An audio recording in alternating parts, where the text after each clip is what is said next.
خداوند تعالیٰ قرآن مجید میں ارشاد فرماتا ہے وَلَقَدْ بَعَثْنَا فِي كُلِّ أُمَّةٍ رَسُولًا أَنِ اعْبُدُوا اللَّهَ وَاجْتَنِبُوا الطَّاغُوتَ۔ ہم نے ہر امت میں رسول کو مبعوث کیا ہے، اس لیے ان اعبدوا اللہ، تاکہ وہ لوگوں کی عبادت کی دعوت دے، لوگوں کو عبادت کا طریقہ بتلائے، لوگوں کو عبادت کا طریقہ سمجھائے۔ واجتنبوا الطاغوت، اور طاغوت یعنی غیر خدا کی اطاعت سے کس طرح سے بچا جائے، اس کا طریقہ کو سمجھا جائے۔ یہاں پر دو چیزیں بیان کی گئی ہے۔ سب سے پہلی چیز کہ رسول کو جو مبعوث کیا گیا ہے وہ اللہ کی عبادت کروانے کے لیے، اللہ کی عبادت کا طریقہ سکھلانے کے لیے، بتلانے کے لیے، عام الناس کی بات۔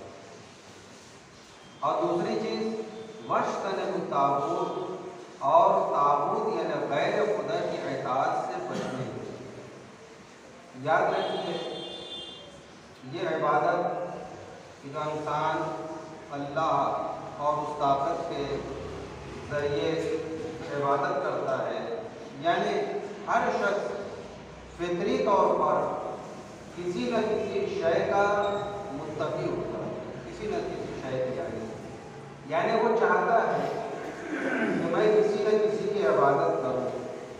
یہ فطری خداوند تعالیٰ نے انسان کے اندر رکھا ہے۔ یہ غریزہ جو فطری طور پر انسان کے اندر پایا جاتا ہے، اس غریزہ فطری کی ہدایت کے لیے خداوند تعالیٰ نے رسول کو مبعوث فرمایا تاکہ ایک سیدھی راہ کہ جو راستہ خداوند تعالیٰ کی جانب جاتا ہے، جس راستے سے خداوند تعالیٰ خوشنود اور راضی ہوتا ہے، جس راستے کو اپنانے کے بعد انسان عبادت الہی انجام دیتا ہے، ایسے راستے کی رہنمائی رسول گرامی اکرم یا انبیاء جو آئے ہیں، جو رسول آئے ہیں، جو نبی آئے ہیں، آدم سے لے کے خاتم تک انہوں نے ہدایت فرمائی کہ انسان عبادت کس طرح سے، وہ عبادت جس عبادت کا حکم خدا نے دیا ہے، جو عبادت خداوند تعالیٰ پسند فرماتا ہے۔ اسی لیے اس آیت میں یا اور آیتوں کو اگر آپ ملاحظہ کریں کہ وَمَا خَلَقْتُ الْجِنَّ وَالْإِنسَ إِلَّا لِيَعْبُدُونِ، کہ ہم نے جن اور انس کو خلق ہی نہیں کیا مگر عبادت کے لیے۔ یہاں پر بھی رسول تمام انبیاء کو عبادت کا حکم دیا گیا کہ عبادت کی تبلیغ کریں، عبادت کی ترویج کریں، عبادت کا طریقہ بتلائیں تمام انسانوں کو، اور اس میں بھی عبادت کے لیے حکم دیا گیا ہے۔ تو یہ عبادت کس طرح سے انجام دینی چاہیے؟ سب سے پہلے جب رسول خدا آئے تو آنے کے بعد انہوں نے سب سے پہلے نماز کا حکم نہیں دیا۔ تاریخ میں ملتا ہے کہ جو 5 وقت کی نماز جو رسول خدا نے پیغام لایا انسانوں کے لیے، مسلمانوں کے لیے، کہ مسلمانوں پر 5 وقت کی نماز فرض ہے، کہ جب رسول خدا معراج پر گئے ہیں تو وہاں سے 5 وقت کی نماز لے کر آئے ہیں۔ وَإِلَّا معراج پر جانے سے قبل نماز پڑھی جا رہی ہے، مگر یہ 5 وقت کی نماز نہیں تھی۔ تاریخ میں ملتا ہے کہ ظہر کی نماز تھی اور ایک آدھ نماز اور تھی۔ اس طرح سے جو نماز پڑھی جا رہی ہے، یہ معراج پر جب رسول خدا گئے ہیں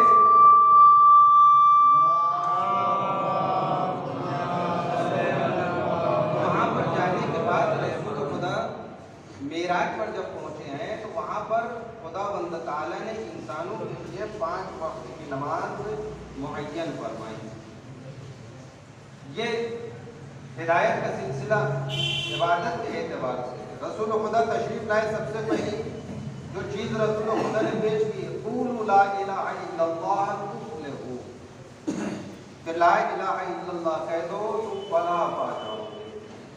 یہ اطاعت کی منزل ہے۔ جب انسان اطاعت کی منزل پر پوری طرح سے قائم ہو جائے، فائز ہو جائے، اپنی یعنی اطاعت کی منزل کو پورا کر لے، جو اطاعت خداوند تعالی چاہتا ہے، تو اس اطاعت کے بعد عبادت کا مرحلہ شروع ہوتا ہے۔ اطاعت خود چاہتی ہے کہ انسان عبادت الہی انجام دے، اطاعت خود چاہتی ہے۔ اسی لیے رسول خدا حضرت علی علیہ السلام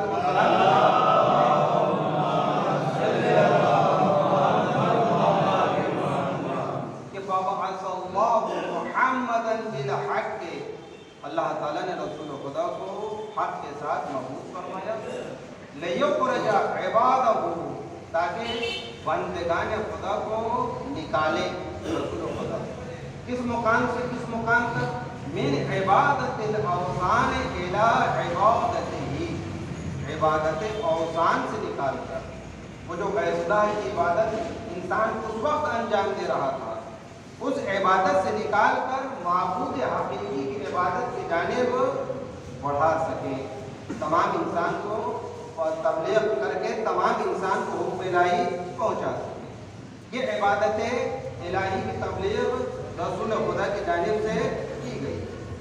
ہمیں اس طرح سے عبادت الہی انجام دینی ہے۔ یہ عبادت الہی اگر انسان انجام دیتا ہے تو کامیاب اور کامران ہے۔ حضرت امام جعفر صادق علیہ السلام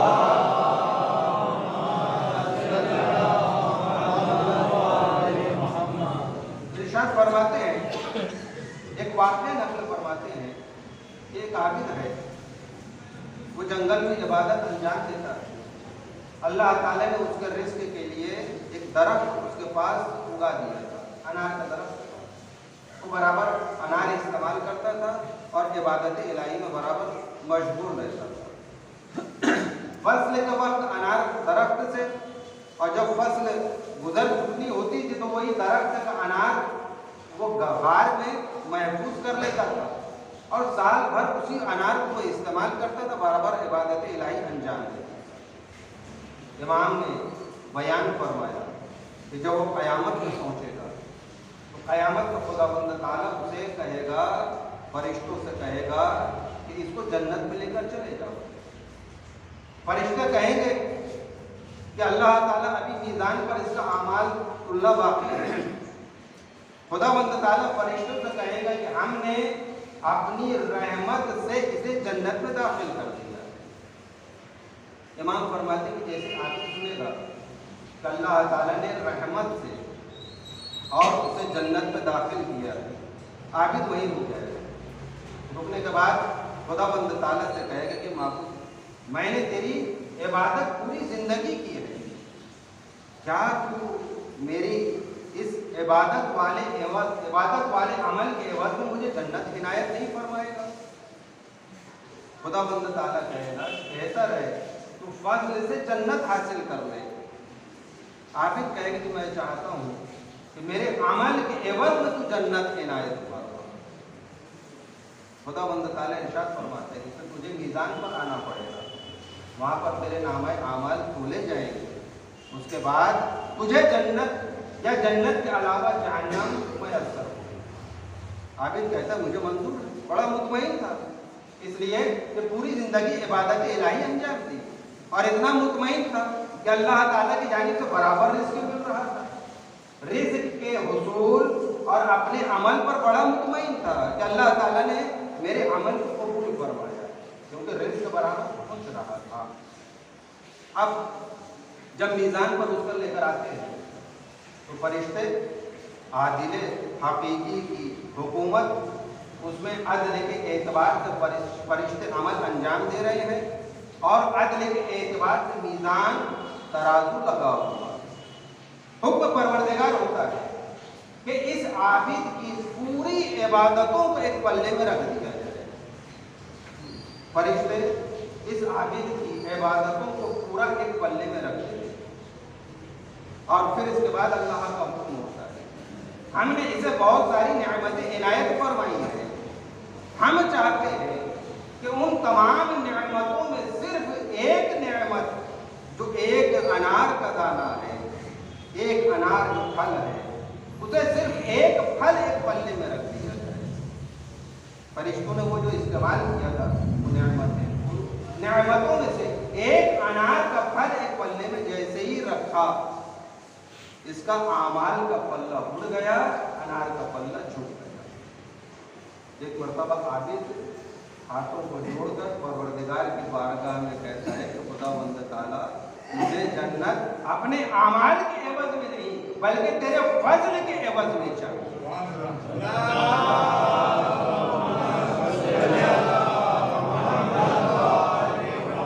اعمال تو کرنا ہے، ہم اعمال کریں گے، یہ تو فرض ہے. نماز کو پڑھنا ہے، ہم نماز پڑھیں گے. روزہ تو رکھنا ہے، ہم روزہ رکھیں گے.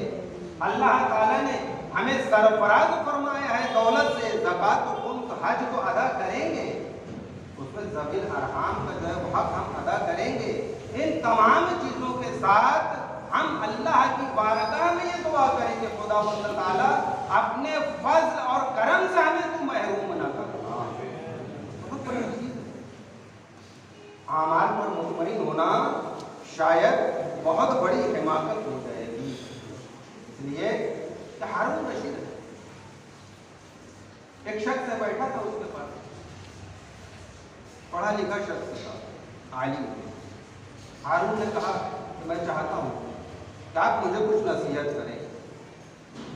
اب پڑھے لکھے شخص نے سوچا کہ نصیحت کیسے کی جائے. جب نصیحت کا مسئلہ آیا انہوں نے سوچا کہ جب طلب کر رہا ہے بادشاہ نصیحت اور میں جانکار ہوں، نصیحت جانتا ہوں، لا اس کو نصیحت اس کے دماغ کے اعتبار سے کیا جائے. نصیحت کی کرنا دماغ کے اعتبار سے بڑا مفید اور کارآمد ہوتا ہے. اب وہ شخص کہتا ہے بادشاہ سلامت، آپ جنگل میں پہنچے اور آپ کے پاس زیادہ راہ ختم ہو چکی ہو، حتیٰ کہ جو پانی آپ کے پاس موجود تھا وہ بھی ختم ہو چکا ہو. اب آپ پانی کی تلاش میں سرگرداں، بہت پیاسے ہوں.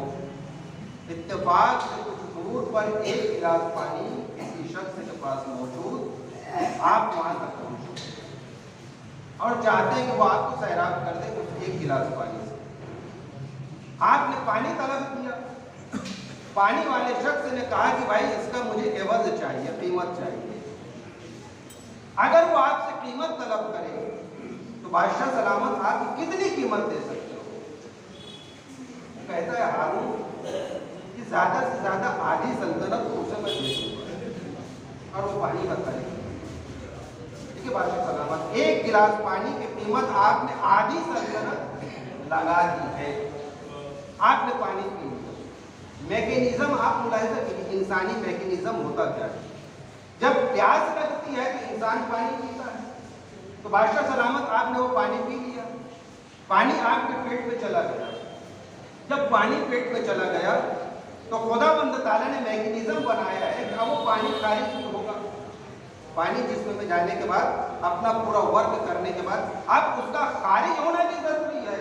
جو چیز داخل ہوئی اس کا خارج ہونا بھی ضروری ہے. اب وہ پوچھتا ہے بادشاہ سلامت اتفاق ایسا ہوا، مرض کچھ ایسا آ گیا آپ کے پاس کہ پیا ہوا پانی اب نکلنا ہی نہیں چاہتا ہے، آپ کی پیشاب ہو، آپ اب کیا کریں؟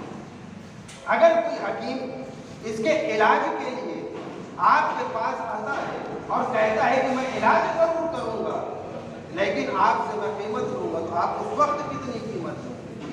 ہارون کہتے ہیں کہ بچی بھی آگے سلطنت سے دے دے. اب وہ شخص کہتا ہے کہ غور کر ہارون، تیری پوری مملکت کی قیمت صرف ایک گلاس پانی ہے، صرف ایک گلاس پانی. اس کی قدر جان کہ اگر ایک گلاس پانی جسم میں جائے اور نہ نکلے تو پینا بھی آپ کے لیے ضروری ہے اور اس کا اخراج بھی ضروری ہے. یعنی انسان کتنا مجبور ہے پروردگار عالم. ہمیں اللہ تعالیٰ سے متوسط رہنا چاہیے، اللہ تعالیٰ کو ہر حال میں یاد کرنا چاہیے، کسی بھی عنوان سے اللہ تعالیٰ کو فراموش نہ کرنا چاہیے. سعدی گلستہ میں بڑی اچھی بات کہتے ہیں کہ ہر لمحہ انسان کو دو شکر بجا لانا چاہیے.